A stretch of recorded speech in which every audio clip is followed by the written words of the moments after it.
today's major trending stories. I'd like to just have a quick chat with Said Fuad. Good morning, Fuad. How are you doing? Morning, Sandra. I'm good. How are you doing? Why did you pause? Took a pause there. I Oh, needed dear to Lord. catch some breath, really.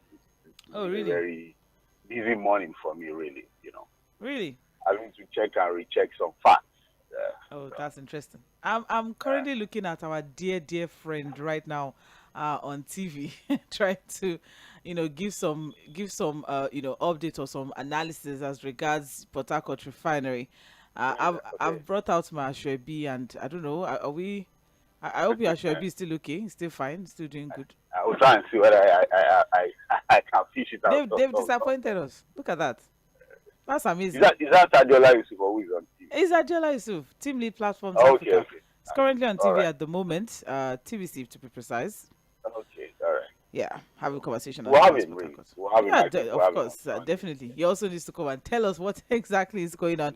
There's been The next time videos I was been seeing about a week ago, doing exam. and we're having the same conversation, and he had a lot to say about what a blending plant, what a refinery is, the difference between a blending plant and a refinery, and all of that. So I'm hoping that we'll have a very brilliant, interesting conversation on Sunday. I must drag him into the studio, so Oh, I try please. and get that done. Oh, please do well to do so. We would be looking forward to that conversation. So I don't know, Uh, cautious optimism, as the Guardian newspaper has, called it, is in the air as Port Harcourt yeah, refinery begins operation, and whether or not it's going to solve our price issue as regards PMS at this time now is something that we're definitely going to look for, is that something that we're definitely going to be watching out for. But then, I mean, it's a big one. When we get to that, we'll look at it. It's the major headline on the front page of the Guardian newspaper.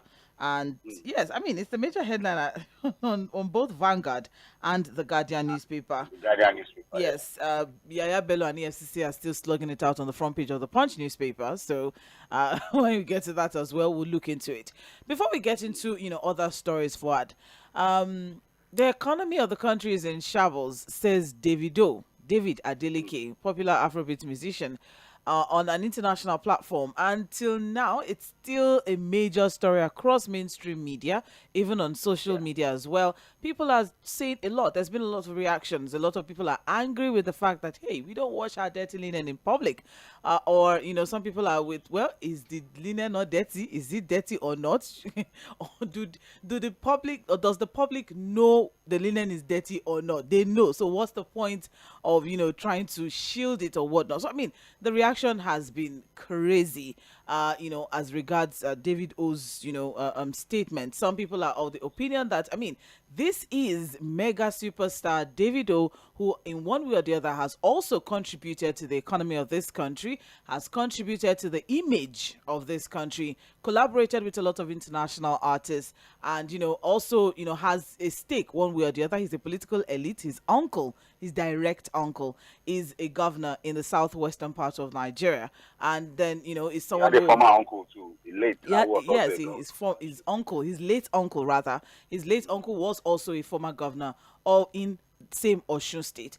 The name Adeleke is not a name that you can just push aside in the state of Osun. Even recently he had his birthday. He had this huge orphanage giveaway that he does every year in November during his birthday period. So I mean, do you think people are being too emotional and sentimental about this whole thing, or do you think that maybe, yes, we have our issues, but that platform was too big an international platform for Davido to make such statement?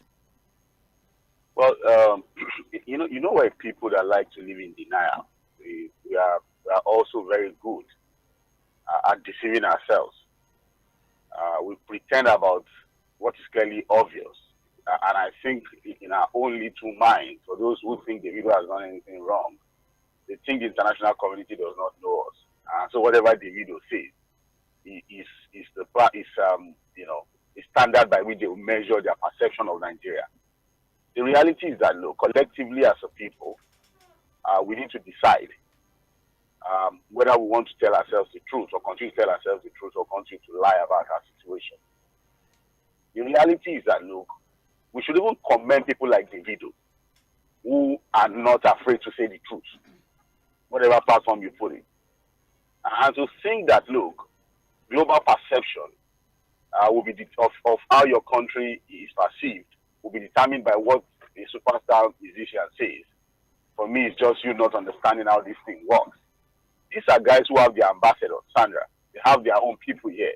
They have their ambassadors. They have their missions here. They get daily briefings on the situation of your country, Sandra. They know what happens here. They have their own intelligence, if you understand what I'm saying. Security situations, they take their own daily briefs.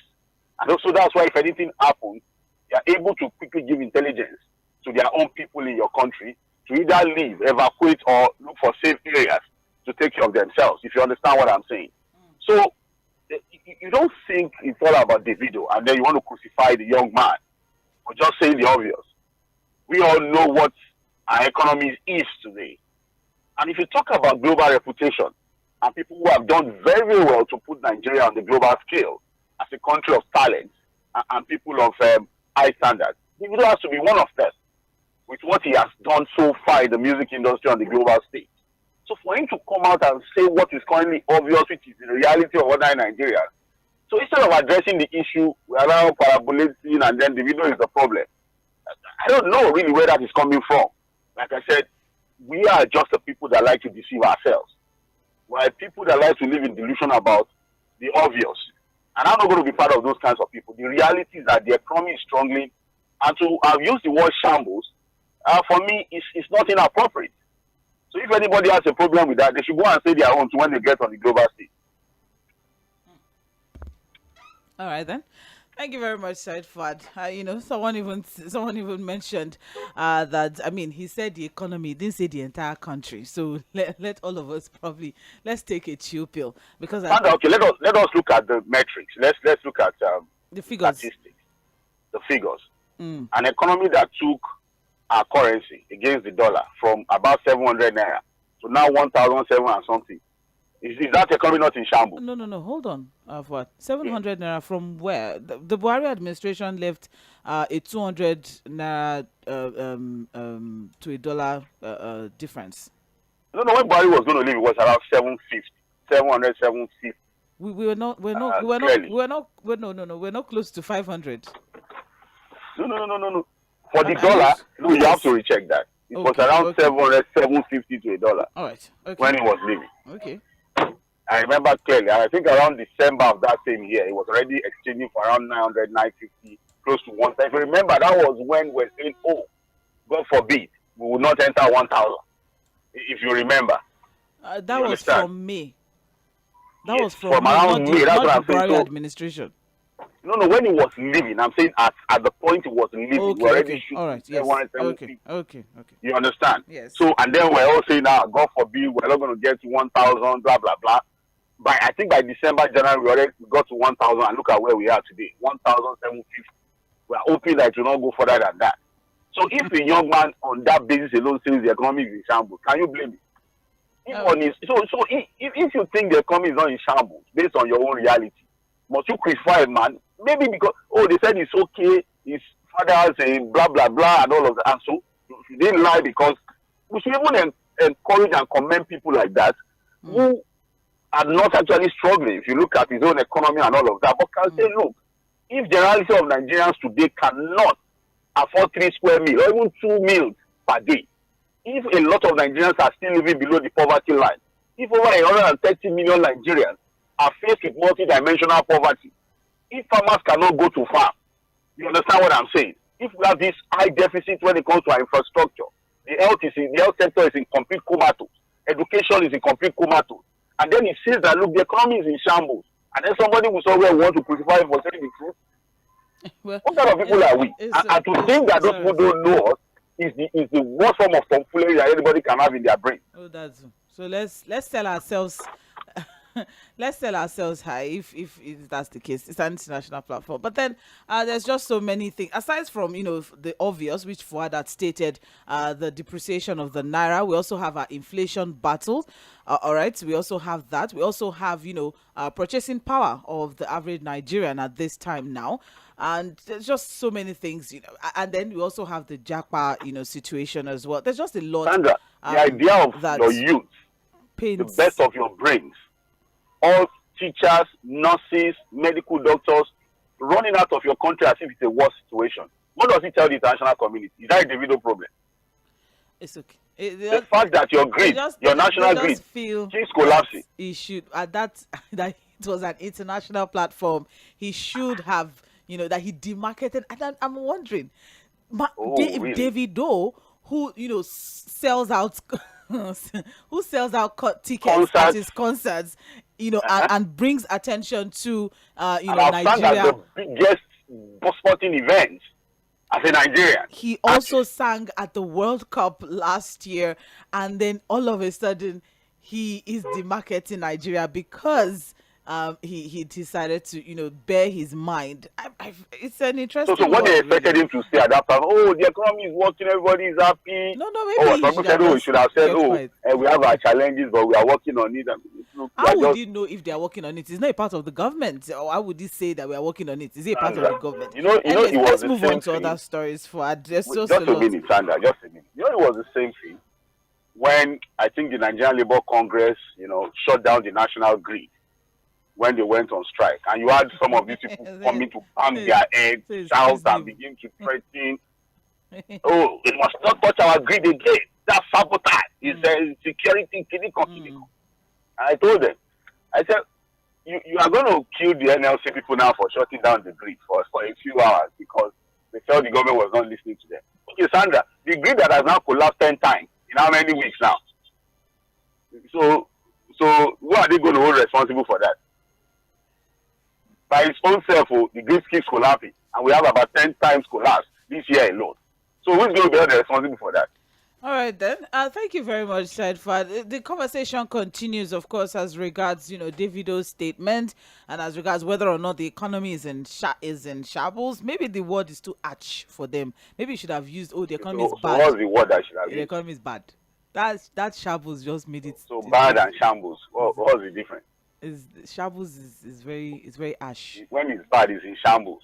No. Shambles is bad. No. Anyway, let's move on to bigger stories, more interesting story, and even this really wonderful news to the glory of the Lord God Almighty. Port Harcourt Refinery begins operation. Let's talk about that. So I'll start today with the Guardian newspaper. Then we move on to other stories.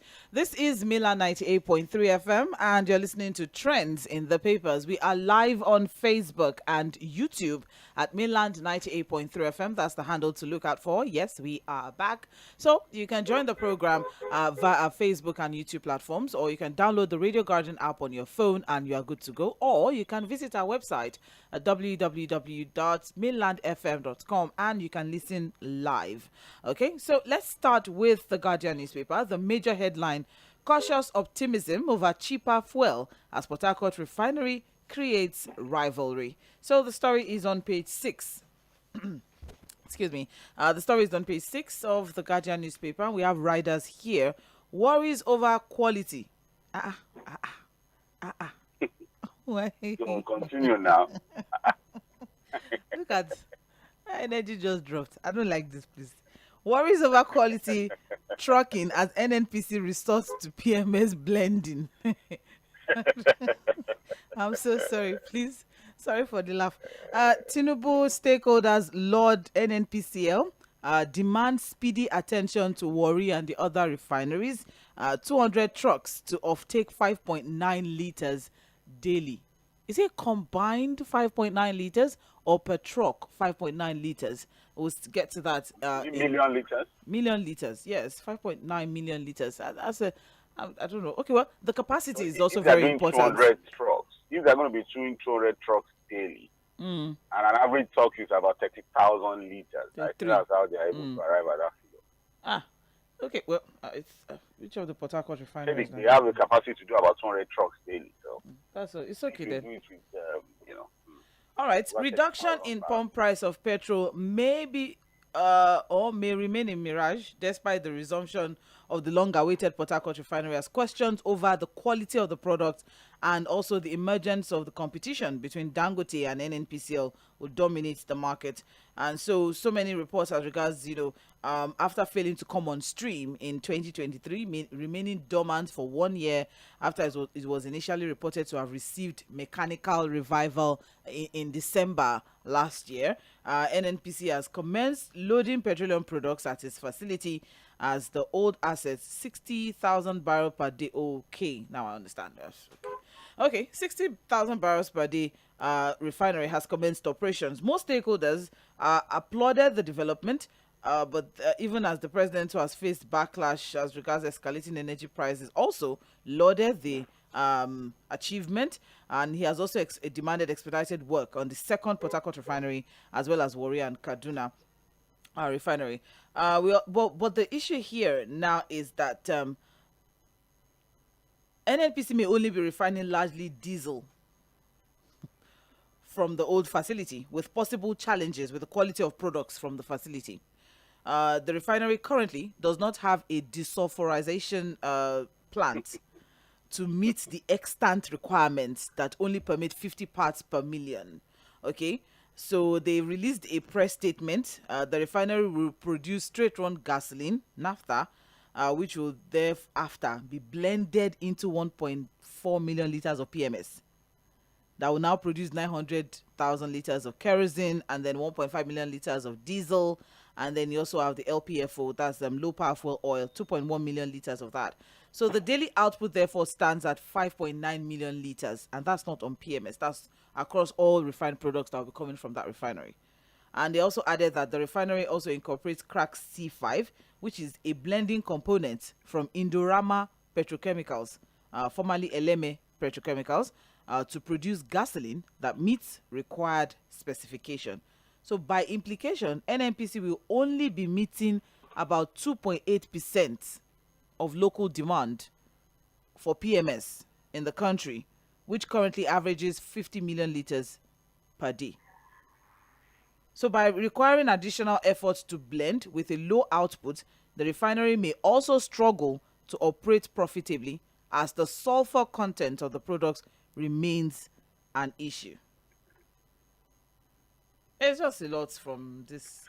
So I think I'll just pull back my Shwebi at this point. You can still wait. You can still use your Shwebi at least. Let's celebrate the little win, Sandra. We celebrated the mechanical win last year, and we waited one whole year. At least this one is not mechanical now. Okay, yeah, but so all of these concerns that have been raised, Fuad. Yes. Okay. Well, again, I think let's put it into proper perspective. First and foremost, let's commend all Nigerians that have continued to talk about the government and have continued to insist that the government must fix our local refineries. So for people who think that they don't listen to us, it's obvious that, look, when you say these things, when you continue to talk about it, and you insist that the right things must be done, somehow they will listen. And then we can take the conversation further. So for me, I want to commend all Nigerians that keep waking up every day, listening to newspaper reports, listening to radio stations, watch the TV. I would also look for money to make a call to say that, look, fix our refineries. So I think it's very important for us to understand that, look, that is how to hold the government responsible. That's how to hold the government to account. Because there are people that don't care. The praise singers, if the refinery works or not, they have a reason to continue to praise the government. So I think first and foremost, when the news broke yesterday, that was what came to my mind. That, look, let's commend all Nigerians, all ordinary Nigerians who are not oil experts, but who feel that, look, we cannot be an oil producing nation and not have functional refineries. Especially the 4 refineries that have been built by government. The second one again is to commend the government for even daring to ensure that this happens. Like I said, yes, you might say it's a little win, but at least a win is a win. Considering the fact that, look, this government has got a lot of bashing, really, even before it has to the fact that, look, why can't we have our own government-owned refineries working after putting millions of dollars into that particular project? So, again, Sandra, this is the question. This is the ultimate question. The entire Port Harcourt refinery has two parts. There's the old Port Harcourt refinery, 60,000 capacity.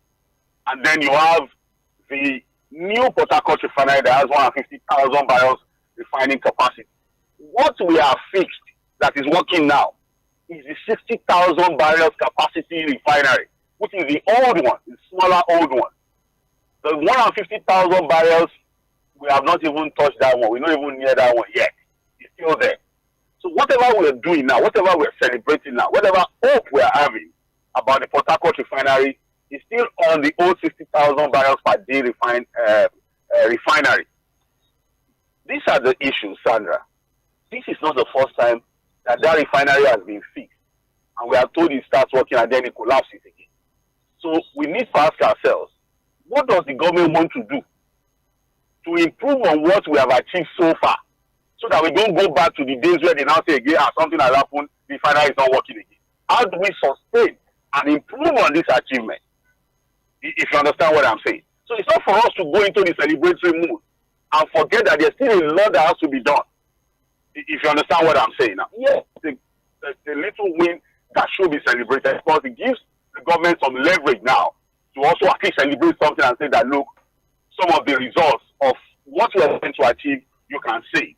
And can't blame the government for, taking some mileage on what they've done. But again, the question is, how do we sustain and improve on what we have done so far, so that we don't go back? Because we've seen it happen in the past, and we actually went back again to a point where something has happened and all of that. The second one, Sandra, is that, look, how do we now ensure that, look, the right things are done to ensure that the right quality of petroleum product is what we produce in that facility? You can see that there are already conversations around blending or no blending. See diesel that we have the capacity to produce, the crackers that can give us the right quality of PMS. Are we blending? What are the implications of blending to be able to use PMS, which is the ultimate petroleum product for ordinary Nigerians?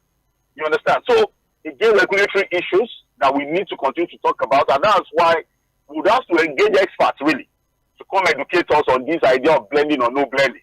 Like I said, a week ago, I was with Adeola Yusuf, and I was having this conversation about a blending plant and a refinery. Dangote raised the issue of a particular blending plant just across his own facility, and that, look, they are actually not producing but blending some standard petroleum products for Nigeria.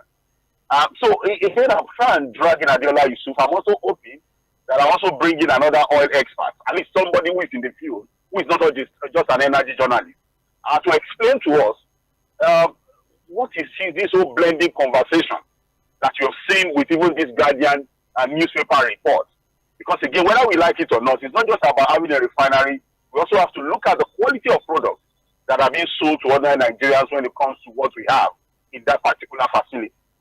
The third one, Sandra, is that, look, for ordinary Nigerians, this news amounts to nothing until they begin to see, some reduction in the price of petroleum products, especially PMS. So the question is, does the government, are they looking at the possibility again of introducing another form of subsidy to make the product more available and affordable to Nigerians? Subsidy became a problem because we're basically importing the product into the country. And so you had people who took advantage of the importation value chain, to manipulate figures, manipulate accounts, divert products. Now that we have our own local refineries, can we go back into that subsidy regime?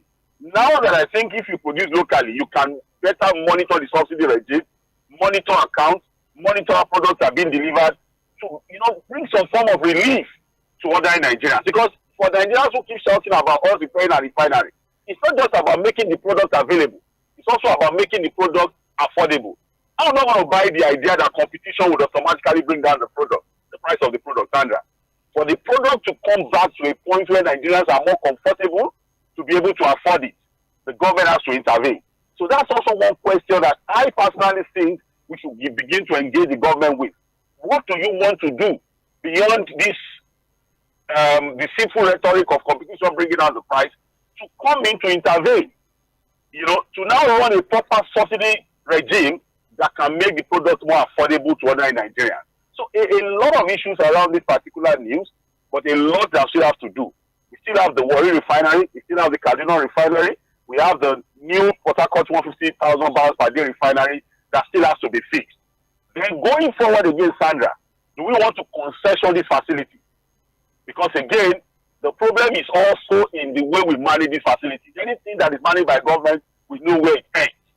So do we want to concession it so that experts can, take a percentage, run the refineries so that we can sustain this achievement and improve on it? So a lot that we still need to discuss about this particular one, and we'll not stop talking about it, Sandra. Thank you very much, Saidfad. Thank you very much.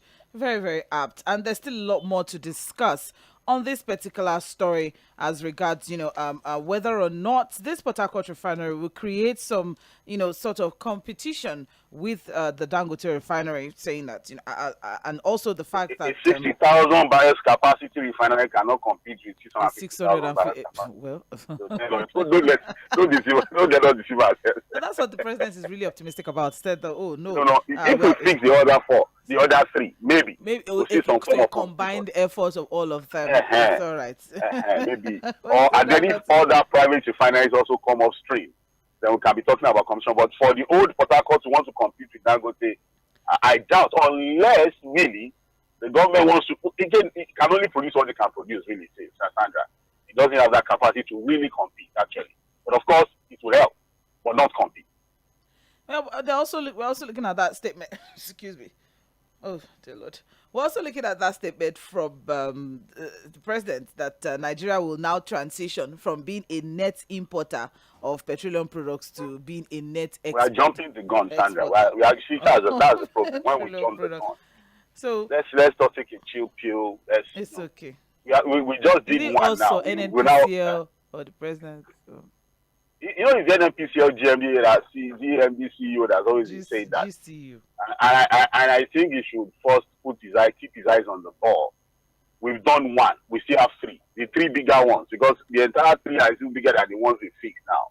So before we begin to talk about being a net exporter of petroleum products, let's get the job done first. It's too early to over-celebrate. Yes, I agree that, for a government that has gotten a lot of bashing from people, questioning on their commitment to fixing our refineries.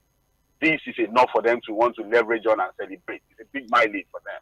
But I think, they should still keep their eyes on the ball. Let's wait when we do all the right things before we start to over-celebrate. Thank you very much, Fuad. It's 10 minutes past 8 and you're listening to Milan 98.3 FM. This is Trends in the Papers. And we are just through with the major headline on the front page of the Guardian newspaper. Cautious optimism over cheaper fuel as Port Harcourt refinery creates rivalry. Whether or not there's going to be any rivalry between a 50,000 60,000, sorry. Yes, 60,000 barrel per day refinery against a 650,000 barrel per day that already has, I think he said he has about 500 million liters in reserve available. That's Dangote now. So further details on page 6 and 31, pages 6 and 31 of the Guardian newspaper. Moving on now, apparently EFCC has captured Yahaya Bello. So, he captured or he submitted himself? He's in their custody. Lorocon. No, you say capture now, they will think there was an attempt because it's true. No, because his aide said that he voluntarily submitted himself. Let me say that's not the capture. Okay, then. So Yahaya Bello is with him. I've received him. The EFCC has received Yahaya Bello. This is the second time that he has submitted himself. And the first time they didn't. On this one, I came into they allowed him to come into the. He walked in. He didn't stay in the car park now. And I don't think Ododo went there with him. I was gonna ask. Okay, so maybe that's why. Oh yeah. All right. Well, so if Ododo had gone there, they would still not have arrested him. Because he's under the canopy of Kogi State government. Immunity, Ododo immunity. It's okay. Anyways, the story is on page 3. So that is that about that. Moving on. Sandra, we are hoping for diligent prosecution. Enough of the media trial. Now that he has submitted himself to them, they have him in their custody. He should have his day in court. But we are hoping that, look, we are going to see a more diligent and thorough trial. A bit different from what we've seen in the past. That amounted to nothing really. So wait to see how that happens. Well, the story is on page 3 of the Guardian newspaper. Moving on now, we also have Minister of Finance and Coordinating Minister of the Economy, Wale Edun, has urged states to monetize assets in order to drive investments and revenue. And that's on page 3. And I think the federal government should also take that advice as well. So not just the state governments, but stories on page 3 of the Guardian newspaper. Moving on now, the president has departed Abuja on a state visit to France. I don't know Okpa is not happy about this one. Do you know how many times the president has traveled out of the country? That story is on page 3. He's gone to France again. But he's not the most traveled so far. He's still not the most traveled so far. He's barely used 2 years. If you take the records of his number of travels, if he's at this frequency, at this rate, he will be the most traveled president after 4 years. Then if he wins a second term, and I don't think any of the president will be able to beat at this rate, this frequency. It's okay. Well, so Johnny messes to president as he travels. Well, they said this is a state invitation. He's going to be meeting with Emmanuel Macron. So, I don't know. Other travels to France have been. I have thoughts, but that I will share with you in the corners of your office. I'll just leave it at that. I have thoughts about this travel, but it's just it's France, and we know whenever the president goes to France, I don't know. Let's just leave it at that. Anyways, what do you know? I don't know.